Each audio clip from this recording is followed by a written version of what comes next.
Good afternoon, my name is Mahib Grewal. From a really young age, I have dreamed of becoming a doctor, so I was so excited when I had the chance to work in a lab that uses zebrafish to study liver development and liver disease. During my 2 summers in the lab, I specifically focused on liver cancer, and hepatocellular carcinoma, or HCC, is the second leading cause of cancer-related mortality worldwide. Currently, only a third of patients are eligible for transplantation or resection, which are the only ways to cure the disease. So it's crucial for us to understand the pathogenesis of liver cancer so that we can develop alternative treatments. UHRF1 is a gene that's highly expressed in patients with liver cancer. And in the lab, zebrafish with human UHRF1 have been generated. These zebrafish overexpress human UHRF1 under the hepatocyte-specific promoter FABP10. And the human UHRF1 is tagged to a green fluorescent protein, or GFP, so that it's easy to assess and locate. Previous researchers have found that in these zebrafish, liver tumors form by 15 to 20 days post-fertilization. And during my first summer in the lab, I found that the UHRF1 overexpression in these zebrafish led to senescence when they were 5 days, and I saw the beginnings of tumor genesis when they were 10 days. So the purpose of my current study was to figure out how tumor genesis actually occurs following senescence. So just to go over a little bit of background, epigenetics is the study of heritable changes in gene expression that are not caused by actual alterations to the DNA sequence. In other words, these changes are not mutations. DNA methylation is a key epigenetic system that involves the addition of methyl groups onto cytosine bases. UHRF1 recognizes hemimethylated DNA and recruits DNA methyltransferase to maintain methylation in daughter cells. And to summarize what I found during my first summer, UHRF1 is inversely correlated with hepatocyte cell division. In other words, at 5 days, I saw the level of UHRF1 overexpression was at a peak, while cell division was at a minimum. And this is suggestive of senescence. At 10 days, I saw that the level of UHRF1 had begun to decrease, while some cells were now beginning to divide. Interestingly, many of these cells were normally shaped. Now, this was really surprising because in the context of cancer, senescence is supposed to be a tumor suppressor. In other words, it was really confusing why cancer was actually developing even though senescence had occurred.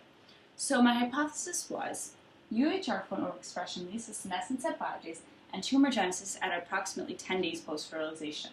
Between 5 and 10 days, I hypothesized that senescent hepatocytes react through the cell cycle, or there must be some hepatocytes that do not actually senesce. Now, the first thing I wanted to do in my study was figure out how long senescence actually lasts, so I decided to conduct a BRG washout experiment. BRG is a synthetic nucleoside used to tag cells that are dividing, and BRG actually incorporates into the newly synthesized DNA during the S phase of cell division. The BRG signal of a tagged cell gets divided with consecutive divisions. So in a normally dividing cell, the BRG signal will get diluted with each consecutive division. On the other hand, in a senescent hepatocyte, the BRG signal will remain constant because the cell is not dividing. During my first summer in the lab, I did a BRG treatment for 1 hour.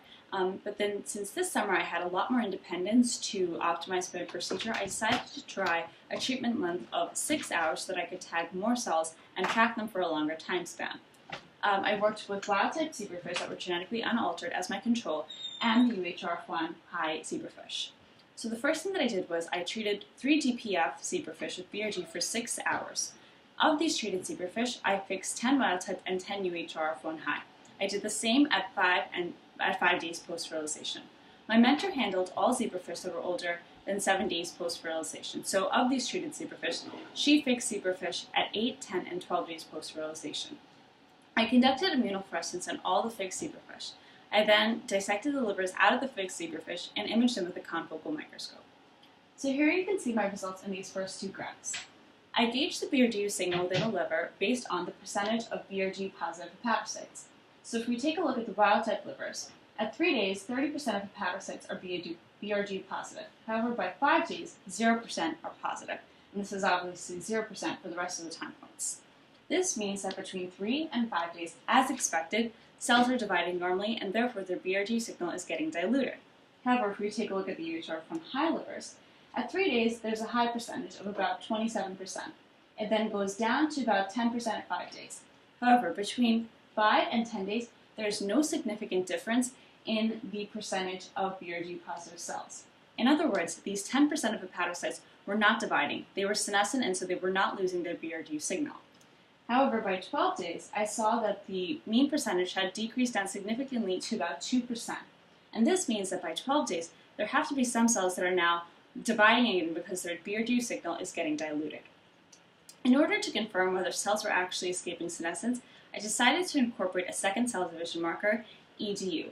So just like the first time, any zebrafish that were over 7 days post-fertilization were handled by my mentor. And so what I did was I treated 100 zebrafish with BRDU for 6 hours at 3 days. Then I knew that senescence was going to happen between 5 and 10 days. And I wanted to have the EDU treatment conducted before the BRDU signal could possibly get diluted out. In other words, I was looking for co-localization of both the BRDU tag and the EDU tag. So of the BRDU treated zebrafish, 30 were treated with EDU at 9 days, 30 were treated at 10 days, and 30 were treated at 12 days. I then conducted immunofluorescence on all the fixed and treated zebrafish, and this time I also used a BRDU click-it kit to analyze the EDU incorporation. I dissected the livers out of all the fixed embryos and imaged them with a confocal once again. So here I have my results for the second part of my experiment. Cells that were just BRDU positive were still senescent. Cells that were EDU positive may never have senesced, may never have been tagged with BRDU, or they could be entirely new cells, perhaps from progenitor cells that were dividing at that time point. And cells that are BRDU and EDU positive are escaping senescence because they are tagged with both cell division markers. In order to confirm whether cells that were cells that were escaping senescence were UHR1 overexpressing, I also checked for GFP fluorescence. So as you can see here, at 9, 10, and 12 days post-fertilization, there were cells that were positive for one or both of these markers. And at 9 and 12 days, I found co-localization of BRDU and EDU. So if we take a closer look here at a 9 DPF liver, it's positive for the UHR1 GFP, the BRDU, and the EDU. And this is the first time that the natural circumvention of senescence has ever been shown in an animal model. And it leads us to question what the state of senescence really means. It certainly cannot be a permanent state if cells are in fact escaping this condition. So to briefly go over a few of the limitations of my study, while immunofluorescence and fluorescent light microscopy allow for amazing visualization of these different markers, there is the risk of photobleaching. But to minimize this, I tried to keep a liver under the laser only for a max of 3 to 4 minutes based on what my mentor had done in previous studies. In the future, the biggest question we have to answer now is which types of cells are actually in the tumors. Are they BRDU, are they EDU, are they BRDU and EDU? By doing so, we can perhaps target those cells beforehand so that the tumors don't actually form. And it would also be very informative to complement my findings with cell cycle assays and perhaps tunnel and macrophage analyses, particularly between 5 and 10 days, because it is necessary to find out whether any cells are getting cleared out or dying. So overall, I found that between senescence and tumorigenesis, a combination of events is occurring. Some cells are still senescent, some may never have senesced, and there are definitely some cells, although a small percentage at this point, that have escaped senescence. And now that we understand that senescence can be escaped naturally, it leads us to believe that this is possible in other cancer systems and organ systems.